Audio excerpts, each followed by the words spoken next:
ನಮಸ್ಕಾರ ವೀಕ್ಷಕರೇ, 11 ವಿಲಸ್ ಟಿವಿಗೆ ಸ್ವಾಗತ. ನೀವೇನೋ ನಮ್ಮ ಚಾನಲ್ಗೆ ಸಬ್ಸ್ಕ್ರೈಬ್ ಆಗಿಲ್ಲ ಅಂತ ಅಂದರೆ ಈ ಕೂಡಲೇ ಸಬ್ಸ್ಕ್ರೈಬ್ ಆಗಿ ಹಾಗೂ ಬೆಲ್ ಬಟನ್ನ ಪ್ರೆಸ್ ಮಾಡಿ. ವೀಕ್ಷಕರೇ, ಇವತ್ತಿನ ಸಂಚಿಕೆಯಲ್ಲಿ ನಾವು ಯಾಕೆ ಸೂರ್ಯ ಮೇಷರಾಶಿಯಲ್ಲೇ ಉಚ್ಚ ಆಗ್ತಾನೆ, ತುಲಾ ರಾಶಿಯಲ್ಲಿ ನೀಚ ಆಗ್ತಾನೆ ಅಂತ ತಿಳ್ಕೊತಾ ಇದ್ದೀವಿ. ಮೊದಲಿಗೆ ಮೇಷರಾಶಿಯಲ್ಲಿ ಸೂರ್ಯ ಉಚ್ಚ ಆಗ್ತಾನೆ, ಹೌದು. ಅದಕ್ಕಿಂತ ಮುಂಚೆ ಒಂದು ಮೇಷರಾಶಿ ಅನ್ನೋದು ಮಂಗಳನ ಸ್ವಂತ ಮನೆ ಅಂತ ಅನ್ಬೋದು. ಯಾರು ಈ ಮಂಗಳ ಅಂತ ನೋಡೋಕ್ಕೋದ್ರೆ, ಮಂಗಳ ಒಬ್ಬ ಸೈನಿಕ, ಮಂಗಳ ಒಬ್ಬ ಸೈನ್ಯಾಧ್ಯಕ್ಷ ಅಲ್ವಾ. ಸೂರ್ಯ ಒಬ್ಬ ರಾಜ. ಇದೆರಡನ್ನೂ ಅರ್ಥ ಮಾಡ್ಕೊಂಬೇಡಿ, ನಿಮಗೆ ಈಸಿಯಾಗಿ ಅರ್ಥ ಆಗ್ಬಿಡುತ್ತೆ. ಇಲ್ಲಿ ರಾಜ ಹೇಳೋ ಮಾತನ್ನು ತೆಗ್ದಾಕೋಂಥ ಕೆಪಾಸಿಟಿ ಅಥವಾ ತೆಗ್ದಾಕೋಂಥ ಮನಸ್ಥಿತಿ ಒಬ್ಬ ಸೈನಿಕನಿಗಿರುತ್ತಾ? ಖಂಡಿತ ಇರೋದಿಲ್ಲ. ಸೊ ಅಲ್ಲಿ ಅವನ ಆ ಥರ ಮಾಡಲ್ಲ. ರಾಜ ಏನು ಹೇಳಿದ್ರು ಕೂಡ ಸೈನ್ಯಾಧಿಪತಿ ಮಾಡೋದಕ್ಕೆ ಮುಂದೆ ಬರ್ತಾನೆ, ಸೈನಿಕರು ಅದನ್ನು ಮಾಡೋದಕ್ಕೆ ಮುಂದೆ ಬರ್ತಾನೆ. ಇಲ್ಲಿ ರಾಜನಿಗೂ ಕೂಡ ಅವನಿಗೆ ತುಂಬ ಇಂಪಾರ್ಟೆಂಟ್ ಆಗಿರೋದೇನು, ಅವನ ಅಧಿಕಾರ ಉಳಿಸ್ಕೊಳ್ಳೋಕ್ಕೆ ಅಂತ ನೋಡೋದಾದರೆ ಒಂದು ರಾಣಿ ಯುವರಾಜರು ಅಲ್ಲ. ಅವನಿಗೆ ತುಂಬ ಇಂಪಾರ್ಟೆಂಟ್ ಆಗಿರೋದು ಒಬ್ಬ ಸೈನ್ಯಾಧ್ಯಕ್ಷ, ತುಂಬ ಇಂಪಾರ್ಟೆಂಟ್ ಆಗಿರೋದು ಅವನ ಸೈನಿಕರು.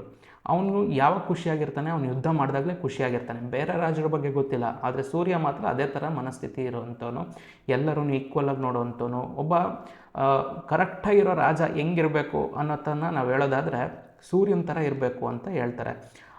ಸೊ ಇದನ್ನ ನಾವು ಕಂಪ್ಯಾರಿಟಿವ್ಲಿ ಇದನ್ನೆಲ್ಲ ನಾವು ನೋಡಿದಾಗ ಸೂರ್ಯನಿಗೆ ಇನ್ನೂ ಅವನ ಸ್ವಂತ ಮನೆ ಸಿಂಹದಲ್ಲಿ ಕೆಲವೊಂದಿಷ್ಟು ರಿಸ್ಟ್ರಿಕ್ಷನ್ಸ್ಗಳು ಇರ್ಬೋದೇನೋ, ಆದರೆ ಮೇಷರಾಶಿಗೆ ಸೂರ್ಯ ಬಂದಾಗ ಅವನಿಗೆ ಯಾವುದೇ ಥರ ರಿಸ್ಟ್ರಿಕ್ಷನ್ಸು ಇರೋದಿಲ್ಲ. ಇವಾಗ ನೀವೇ ಯೋಚನೆ ಮಾಡಿ, ಸುಮ್ಮನೆ ಒಂದು ರಾಜ್ಯ ಇರುತ್ತೆ, ರಾಜ್ಯದಲ್ಲಿ ಒಬ್ಬ ರಾಜ ಇರ್ತಾನೆ, ಅವನು ಸೀದಾ ಇದ್ದಕ್ಕಿದ್ದಂಗೆ ಒಂದು ದಿನ ಯಾವುದೋ ಒಬ್ಬ ಸೈನಿಕನ ಮನೆಗೆ ಹೋಗ್ಬಿಡ್ತಾನೆ. ಸೈನಿಕನ ಮನೆಗೆ ಹೋದ್ರು ಅಂತ ಅಂದ ತಕ್ಷಣಕ್ಕೆ ಆ ಮನೆ ಕಂಪ್ಲೀಟಾಗಿ ಅಥಾರಿಟಿ ಯಾರಿಗೆ ಸಿಗುತ್ತೆ? ರಾಜನಿಗೆ ಸಿಗುತ್ತೆ ಅಲ್ವಾ. ಯಾಕೆಂದರೆ ಸೈನಿಕ ಎದ್ಬಿಟ್ಟಲ್ಲ ಅಲ್ಲರೆ ಸೆಲ್ಯೂಟ್ ಹೊಡೆಯೋದಕ್ಕೆ ಸ್ಟಾರ್ಟ್ ಮಾಡಿಬಿಟ್ಟಿರ್ತಾನೆ. ಇನ್ನೇನು ಮನೆ ಯಜಮಾನನೇ ಪೂರ್ತಿ ಸರೆಂಡರ್ ಆದಮೇಲೆ ಆ ಮನೇಲಿರೋರೆಲ್ಲ ಏನು ಮಾಡಬೇಕಾಗತ್ತೆ? ಏನಿಲ್ಲ, ಇನ್ನೇನು ಜಸ್ಟ್ ಹೇಳಿದ ಮಾತು ಕೇಳಬೇಕಾಗತ್ತೆ ಅಷ್ಟೇ. ಹಂಗಂತೇಳಿ ಸೂರ್ಯ ಇಲ್ಲಿ ಏನೇನು ಬೇಕೋ ಸುಮ್ಮನೆ ಏನೇನು ಬೇಕೋ ಅದನ್ನೆಲ್ಲ ಹೇಳ್ಬಿಟ್ಟು ಮಾಡಿಸ್ಕೊಳೋ ಅಂಥದ್ದಲ್ಲ. ಅವನು ಕೂಡ ಒಬ್ಬ ಒಳ್ಳೆ ರಾಜ, ಒಳ್ಳೆ ಆಡಳಿತಗಾರ. ಅವನಿಗೇನು ಬೇಕೋ ಅದನ್ನು ಹೇಳಿ ಮಾಡಿಸ್ಕೊಳ್ಳೋಂಥ ಕೆಪಾಸಿಟಿ ಇದೆ. ಬಟ್ ಇಲ್ಲಿ ಮೇಷರಾಶಿಯಲ್ಲಿ ಏನಕ್ಕೆ ಅವನಿಗೆ ಕಂಪ್ಲೀಟ್ ಫ್ರೀಡಮ್ ಇರುತ್ತೆ. ಇನ್ನು ಅವನ ಅರಮನೆಯಲ್ಲಿ ಅವನ ರಾಣಿ ಹೇಳಿದ ಮಾತನ್ನು ಕೇಳಬೇಕಾಗತ್ತೆ.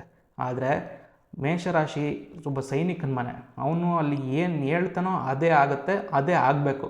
ಸೊ ಇಲ್ಲಿ ಕಂಪ್ಲೀಟಾಗಿ ಮಂಗಳ ಅವನ ಒಂದು ಎಲ್ಲ ರೀತಿಯಾದಂತಹ ಪವರ್ಗಳನ್ನು ಸೂರ್ಯನಿಗೆ ಸರೆಂಡರ್ ಮಾಡೋದ್ರಿಂದ ಆ ಒಂದು ಮನೆ ಏನಿದೆಯಲ್ಲ ಅದು ಸೂರ್ಯನಿಗೆ ಫೇವ್ರೆಟ್ ಮನೆ ಆಗುತ್ತೆ. ಅಲ್ಲಿ ಸೂರ್ಯ ಅವನ ಎಲ್ಲ ಥರ ಎಕ್ಸ್ಟ್ರೀಮ್ ಪವರ್ಗಳನ್ನು ತೋರಿಸೋದಕ್ಕೆ ಸ್ಟಾರ್ಟ್ ಮಾಡ್ತಾನೆ. ಸೊ ಇದು ಮೊದಲನೇ ಪಾಯಿಂಟು. ನೆಕ್ಸ್ಟು, ಅದೇ ಸೂರ್ಯ ಒಂಚೂರು ಮುಂದಕ್ಕೆ ಪಾಸಾಗಿ ಮುಂದುಗಡೆ ಹೋಗಲಿ, ಅಲ್ಲಿ ಬೇರೆ ಗ್ರಹ ಬಂದ ತಕ್ಷಣಕ್ಕೆ ಮಂಗಳ ಇದೇ ವರ್ತನೆ ಮಾಡ್ತಾನ? ಖಂಡಿತ ಇಲ್ಲ.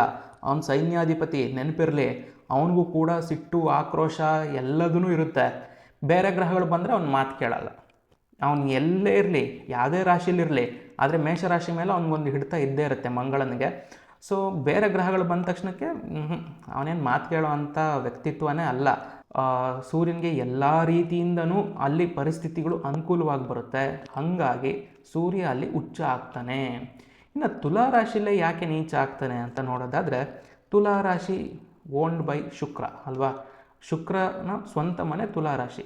ಇಲ್ಲಿ ಶುಕ್ರ ಯಾವ ಥರ ಯೋಚನೆ ಮಾಡ್ತಾನೆ ಅಂತ ನೋಡೋಕ್ಕೋದ್ರೆ, ಶುಕ್ರ ಒಬ್ಬ ಶ್ರೀಮಂತ ಹಾಗೂ ಒಬ್ಬ ನ್ಯಾಯಯುತವಾದ ವ್ಯಾಪಾರಿ ಥರ ಯೋಚನೆ ಮಾಡ್ತಾನೆ.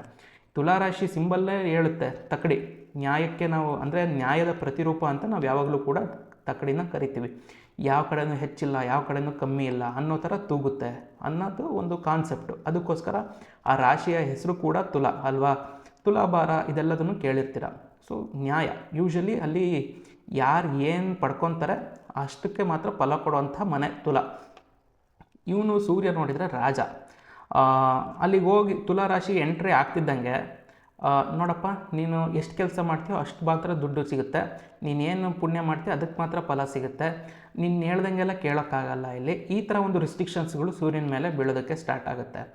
ಸೊ ಸೂರ್ಯ ಒಬ್ಬ ರಾಜ, ಅವನಿಗೆ ಯಾರೋ ಒಬ್ಬ ವ್ಯಾಪಾರಿ ಬಂದುಬಿಟ್ಟು ಅಥವಾ ವ್ಯಾಪಾರಿ ಆ ಮನೆ ಯಜಮಾನ ಆಗಿಬಿಟ್ಟು, ನೋಡಪ್ಪ ನೀನು ಹೇಳಿದ ಮಾತೆಲ್ಲ ಕೇಳೋಕ್ಕಾಗಲ್ಲ, ಇಲ್ಲಿ ಮನೇಲಿ ನಾನು ಹೇಳಿದ ಮಾತೇ ನಡೆಯುತ್ತೆ, ನೀನಿಷ್ಟು ಕೆಲಸ ಮಾಡಿದ್ರೆ ಇಷ್ಟು ದುಡ್ಡು ಸಿಗುತ್ತೆ ಅಷ್ಟೇ, ನಿನಗೆ ಸುಮ್ಮನೆ ನಿಂಗೆ ಹೆಂಗೆ ಬೇಕೋ ಹಂಗೆ ಆಡೋಂಗಿಲ್ಲ, ಇಲ್ಲಿ ಸ್ವಲ್ಪ ಡೀಸೆಂಟಾಗಿರೋ ಅಂತ ಹೇಳ್ಬಿಟ್ರೆ ಸೂರ್ಯನಿಗೆ ಹೆಂಗೆ ಆಗೋಣ? ಅವ್ನಿಗೆ ಈಗೋ ಸಿಕ್ಕಾಬಟ್ಟೆ ರಾಜ, ಅವ್ನಿಗೆ ಈಗೋ ಎಷ್ಟಿರುತ್ತೆ, ಅವನ ಹತ್ರಕ್ಕೆ ಯಾರೂ ಹೋಗೋಕ್ಕಾಗಲ್ಲ, ಅಷ್ಟು ಈಗೋ ಇರುತ್ತೆ.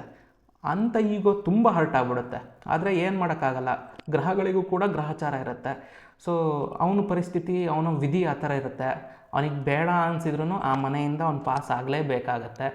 ಏನು ಮಾಡೋಕ್ಕಾಗಲ್ಲ. ಅಲ್ಲೊಂದು ಸ್ವಲ್ಪ ಅನ್ಕಂಫರ್ಟಬಲ್ಲಾಗಿ ಸೂರ್ಯ ಅಷ್ಟು ಒಳ್ಳೆ ಪೊಸಿಷನಲ್ಲಿ ಇಲ್ದಲೆ ಮನಸ್ಸನ್ನು ಕಸಿ ಬಿಸಿ ಮಾಡಿಕೊಂಡು ಯಾರು ಏನು ಹೇಳಿದ್ರು ಬೈಕೊಂಡು, ಅಂದರೆ ಈಗ ನೀವೇ ಯೋಚನೆ ಮಾಡಿ, ನೀವು ಯಾವುದೋ ಮನೇಲಿ ಬಾಡಿಗೆ ಇರ್ತೀರಾ, ಓನರ್ ಬಂದುಬಿಟ್ಟು ದಿನ ಬೆಳಗ್ಗೆ ಸಾಯಂಕಾಲ ಬಂದು ಮನೆ ಎಲ್ಲ ನೋಡ್ತಾ ಇದ್ದರೆ, ಕಸ ಗುಡಿಸ್ರಿ ಟೈಮಿಗೆ ಅಂತ ರಿಸ್ಟ್ರಿಕ್ಷನ್ಸ್ ಕೊಡ್ತಾ ಇದ್ದರೆ, ನೀವು ಬಾಡಿಗೆ ಕೊಡ್ತೀರಾ ಟೈಮಿಗೆ ಸರಿಯಾಗಿ. ಇಷ್ಟೆಲ್ಲ ಮಾಡಿದ್ರೂ ಓನರ್ ಬಂದುಬಿಟ್ಟು ಅಲ್ಲಿ ಕಾಟ ಕೊಡೋದಕ್ಕೆ ಸ್ಟಾರ್ಟ್ ಮಾಡಿದ್ರೆ ಏನಾಗುತ್ತೆ? ಅನ್ಕಂಫರ್ಟಬಲ್ ಅಲ್ವಾ? ಸೊ ಹಂಗೆ ಇಲ್ಲಿ ಸೂರ್ಯನಿಗೂ ಕೂಡ ಅನ್ಕಂಫರ್ಟಬಲ್. ಮೊದಲೇ ಅವನಿಗೆ ಚೂರು ಪಾರು ಯಾರಾದರೂ ಹೇಳಿದ್ರು ಅಂದ್ರೇ ತಡ್ಕೊಳಕ್ಕಾಗಲ್ಲ. ಅಂಥದ್ರಲ್ಲಿ ಇಷ್ಟೊಂದೆಲ್ಲ ರೆಸ್ಟ್ರಿಕ್ಷನ್ಸ್ ಹಾಕಿ ಕೂರಿಸಿದ್ರೆ ಸೂರ್ಯನಿಗೆ ಸುಮ್ಮನೆ ಕೂತ್ಕೊಳ್ಳೋಕ್ಕಾಗತ್ತಾ? ಆಗಲ್ಲ. ಹಂಗಾಗಿ ಒಂದು ಸ್ವಲ್ಪ ಅಲ್ಲಿ ನೀಚ ಆಗ್ತಾನೆ. ಎಕ್ಸಾಂಪಲ್ ಕೊಡೋದಾದರೆ, ಯಾರು ಏನಾದರೂ ಒಂದು ಹೇಳಿದ್ರು ಅಂದ್ಕೊಳ್ಳಿ, ಸೂರ್ಯ ಒಬ್ಬ ಮನುಷ್ಯನ ಥರ ಇಮ್ಯಾಜಿನ್ ಮಾಡ್ಕೊಳ್ಳಿ. ಅವನಿಗೆ ಮನಸ್ಸೇ ಸರಿ ಇಲ್ಲ. ಫಸ್ಟ್ ಆಫ್ ಆಲ್ ಯಾರಾದರೂ ಏನಾದ್ರು ಕೆಲಸ ಹೇಳಿಬಿಟ್ರೆ ಅಥವಾ ಯಾರಿಗಾದ್ರೂ ಏನಾದ್ರು ಫಲ ಕೊಡಬೇಕು ಅಂದರೆ ಪೂರ್ತಿ ಕೊಡ್ತಾರಾ? ಇಷ್ಟ ನಾನು ಕೊಡೋದು ಹೋಗತ್ಲಾಗೆ ಅಂತ ಹೇಳ್ಬಿಟ್ಟು ಬೈದ್ಬಿಟ್ಟು ಕಳಿಸ್ಬಿಡ್ತಾರೆ, ಮನುಷ್ಯರ ಲೆಕ್ಕಕ್ಕೆ ನಾವು ಮಾತಾಡೋದಾದರೆ. ಹಿಂಗೆ ಸೂರ್ಯನ ಪರಿಸ್ಥಿತಿ ಕೂಡ ಅಲ್ಲಿ ಒಂದು ಸ್ವಲ್ಪ ಅಷ್ಟು ಉತ್ತಮವಾಗಿರೋದ ಕಾರಣ ಸೂರ್ಯ ಅಲ್ಲಿ ನೀಚ ಆಗ್ತಾನೆ. ಸೊ ಇದು ಈ ಹೊತ್ತಿನ ವಿಶೇಷ. ನಾನು ಮುಂದಿನ ಸಂಚಿಕೆಯಲ್ಲಿ ಮತ್ತೊಂದು ವಿಷಯದ ಜೊತೆ ಬರ್ತೀನಿ. ಅಲ್ಲಿವರೆಗೂ ನೀವು ನಮ್ಮ ಚಾನಲ್ಗೆ ಸಬ್ಸ್ಕ್ರೈಬ್ ಆಗಿಲ್ಲ ಅಂತ ಅಂದರೆ ಈ ಕೂಡಲೇ ಸಬ್ಸ್ಕ್ರೈಬ್ ಆಗಿ ಹಾಗೂ ಬೆಲ್ ಬಟನ್ನ ಪ್ರೆಸ್ ಮಾಡಿ. ನಮಸ್ಕಾರ, ಧನ್ಯವಾದ.